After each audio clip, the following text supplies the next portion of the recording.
அன்றாட வாழ்க்கையில் பல்வேறு செயற்பாடுகளுக்காக நாம் வெப்ப சக்தியை பல்வேறு வடிவங்களில் பயன்படுத்துகின்றோம். அதனை சில உதாரணங்கள் கொண்டு குறிப்பிடும் போது, அணு ஆலைகளினூடாக மின்னை உற்பத்தி செய்வதிலிருந்து உணவு தயாரித்தல் முதல் உலோகம், கண்ணாடி போன்றவற்றை உற்பத்தி செய்தல் வரை வெப்ப சக்தி பயன்பாடு இன்றியமையாததாகியுள்ளது. இவ்வாறு வெப்ப சக்தி பல்வேறு செயற்பாடுகளுக்கு பயன்படுவதை நாம் அறிவோம். அதேவேளை பிரதானமாக கடத்தல், உடன்காவுகை, கதிர்ப்பு ஆகிய 3 முறைகளில் வெப்ப பரிமாற்றம் நடைபெறுகின்றது. இவ்வழகில் நாம் கடத்தல், உடன்காவுகை மற்றும் கதிர்ப்பு ஆகிய 3 முறைகளில் இடம்பெறும் வெப்ப பரிமாற்றம் நிகழ்வது தொடர்பாகவும் அவற்றின் பிரயோகம் தொடர்பாகவும் விரிவாக கற்பதற்கு எதிர்பார்க்கின்றோம். நாம் நடைமுறை வாழ்க்கையில் பல்வேறு சந்தர்ப்பங்களில் இளஞ்சூட்டை அனுபவித்திருக்கின்றோம். பல்வேறு வெப்பநிலைகளில் வெப்ப கடத்தல் நிகழுகின்றது ஏனென உங்களுக்கு தெரியுமா? ஆம், அது பற்றிய விளக்கம் எனக்கு இல்லை. ஆகவே அதை பற்றி முதலில் நாம் கற்போம். இரும்பு கோல் ஒன்றை ஒரு பக்கத்தில் பிடித்து கொண்டு மறுபக்கத்தில் தீச்சுவாலைக்கு பிடிக்கும் போது சிறிது நேரத்தில் உங்கள் கை சூட்டை உணர்கின்றது அல்லவா? அவ்வாறே அந்த தீச்சுவாலைக்கு மேலாகவும் பக்கத்திலும் கைகளை கொண்டு வரும் போதும் கூட நீங்கள் சூட்டை உணரலாம். இவ்வனைத்து நிகழ்வுகளுக்கும் காரணம் வெப்ப இடமாற்றம் ஆகும். இங்கு இரும்பு கோலினூடாக வெப்பம் பாய்கின்றது. தீச்சுவாலைக்கு மேலேயும் அதனை சுற்றியும் எல்லா திசையிலும் வெப்பம் பாய்கின்றது. இவ்வாறு வெப்பம் ஒரு இடத்திலிருந்து இன்னொரு இடத்திற்கு செல்லுதல் வெப்ப கடத்தல் எனப்படும். எல்லா சந்தர்ப்பத்திலும் வெப்பம் கூடிய இடத்திலிருந்து வெப்பம் குறைந்த இடத்தை நோக்கியே கடத்தப்படும் என்பதை மறவாதீர்கள். நாங்கள் முந்தைய பாடத்தில் பதார்த்தம் ஒன்று ஆக்கப்பட்டுள்ள துணிக்கைகளின் இயக்க சக்தி, அத்துணிக்கைகளின் ஏக பரிமாண சுழற்சி அல்லது அதிர்வு இயக்க சக்தியாக இருக்கலாம் என கற்றோம். நினைவிருக்கின்றதா? ஏக பரிமாண சுழற்சி அல்லது அதிர்வு இயக்க சக்தியாக எதை கருதுவோம் என சற்று கூற முடியுமா? ஆம்ரிக், பொருளொன்றின் சுழற்சி இயக்க சக்தி என்பதால் கருதப்படுவது பொருளொன்று குறிப்பிட்ட வேகத்துடன் பயணம் செய்யும் போது அவ்வேகம் காரணமாக அப்பொருளில் சேமிக்கப்படும் சக்தி ஆகும். அவ்வாறே சுழற்சி இயக்க சக்தி எனப்படுவது யாதாயினும் ஒரு பொருள் சுழலும் போது அதில் சேமிக்கப்படும் சக்தி ஆகும். அதிர்வு இயக்க சக்தி எனப்படுவது பொருளொன்று அதிரும் போது அதில் சேமிக்கப்படும் சக்தியாகும். இப்போது உங்களுக்கு துணிக்கைகளின் இயக்க சக்தி தொடர்பாக தெளிவான விளக்கம் கிடைத்திருக்கும். அடுத்து நாம் வெப்பம் இடமாற்றத்திற்கு துணிக்கைகளின் இயக்க சக்தி எவ்வாறு பயன்படுகின்றது என கலந்துரையாடுவோம். அப்படியானால் இனி நாம் வெப்ப இடமாற்றம் தொடர்பாக ஆராய்வோம். பிரதானமாக வெப்ப இடமாற்றம் நிகழும் முறைகள் 3 காணப்படுகின்றன. அவையாவன கடத்தல், உடன்காவுகை, கதிர்ப்பு என்பனவாகும். இனி நாம் இம்மூன்று முறைகள் தொடர்பாகவும் தனித்தனியே ஆராய்வோம். உலோகம் ஒன்றை வெப்பமேற்றும் போது சிறிது நேரத்தில் கைகள் சூட்டை உணர்ந்த அனுபவம் உங்களுக்கு உள்ளதா? இதற்கான காரணம் வெப்பம் கடத்தல் மூலமாக இடமாற்றப்படுதலேயாகும்.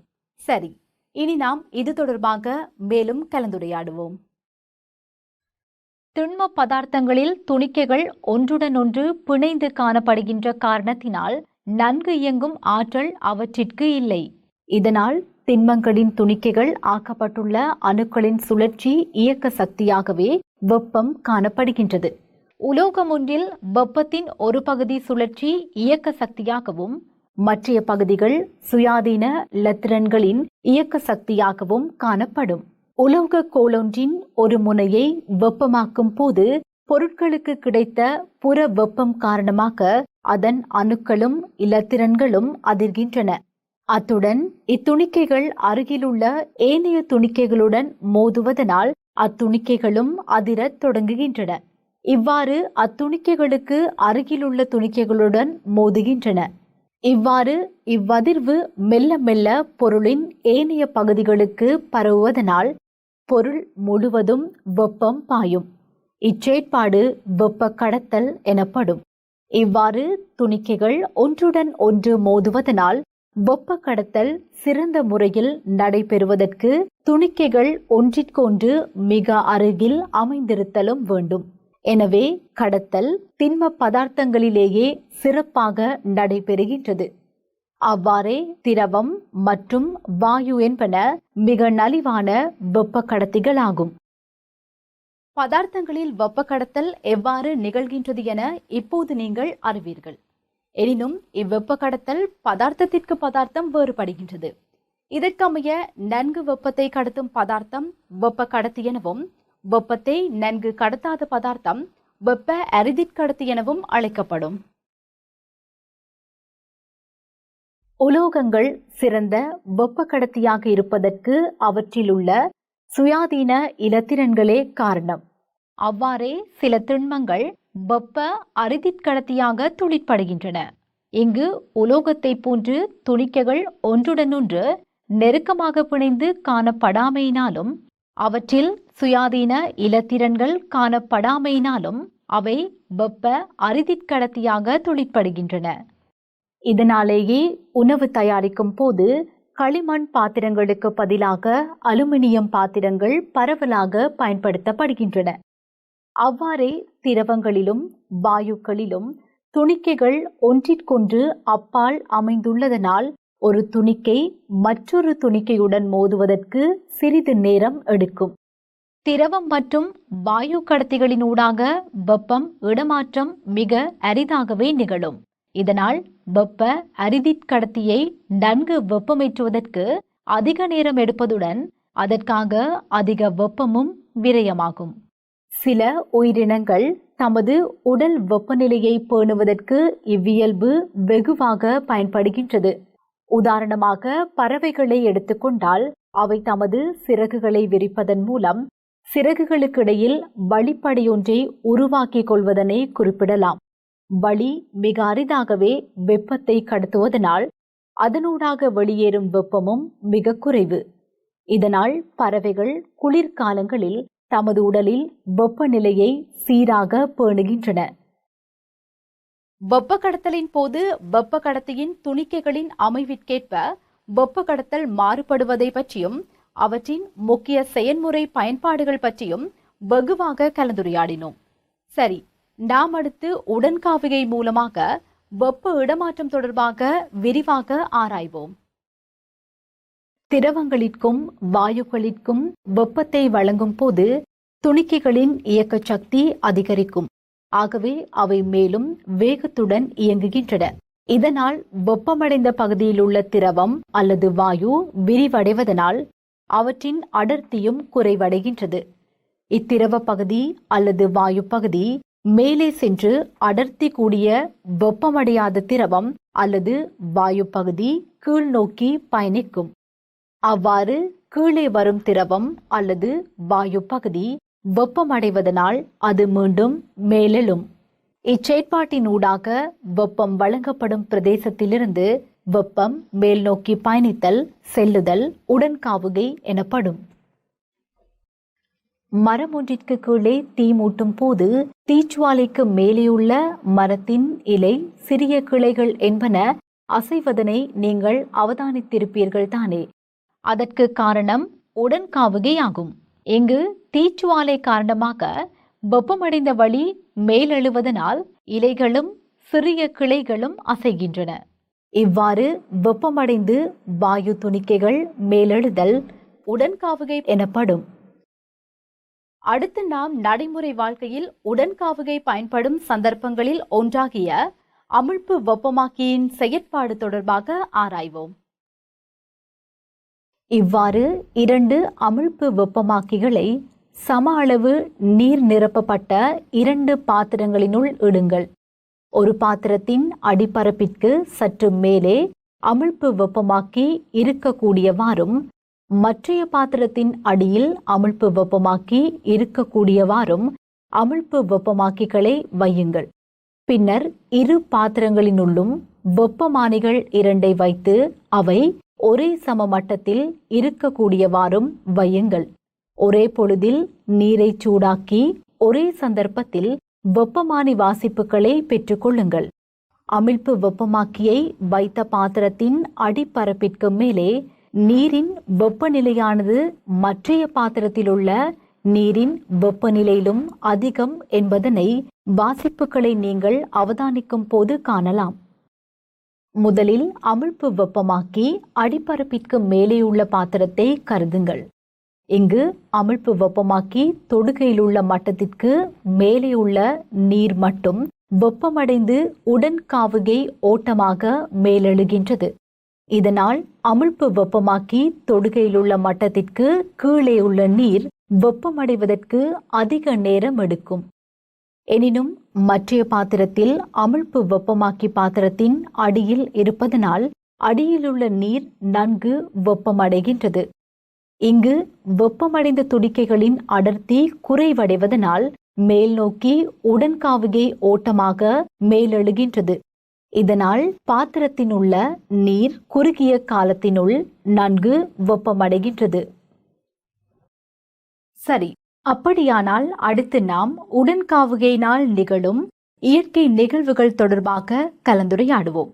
இதற்கு சிறந்த உதாரணமாக கடலிற்கும் தரைக்கும் இடையில் நிகழும் கடற்காற்று, தரைக்காற்று என்பவற்றை குறிப்பிடலாம். கடல் நீரின் தன்வெப்ப கொள்ளளவானது தரையின் தன்வெப்ப கொள்ளளவிலும் உயர்வாகும். இதனால் தரை பகலில் கடல் நீரை விட மிக வேகமாக வெப்பமாகும். இதனால் தரையிலிருந்து அடர்த்தி குறைவான வளி துணிக்கைகள் உடன்காவுகை ஓட்டமாக மேலெழுகின்றது. இதனால் தரையில் வளியின் அமுக்கம் குறைவடைவதனால் கடலில் இருந்து தரையை நோக்கி வளி செல்லும். இது கடற்காற்று என அழைக்கப்படும். அவ்வாறே இரவில் தரையும் கடலும் குளிர்ச்சி அடைகின்றன. கடல் நீரிற்கு மேலேயுள்ள வளி உயர் வெப்பநிலையில் காணப்படுவதுடன் அதற்கு மேலேயுள்ள வளிப்படை குளிர்ச்சியாக காணப்படும். இதனால் சூடான வளி மேல் நோக்கி செல்லும். கடலின் மேல் வளிமண்டல அமுக்கம் குறைவடைவதனால் தரையிலிருந்து கடல் நோக்கி காற்று வீசும். இது தரைக்காற்று எனப்படும்.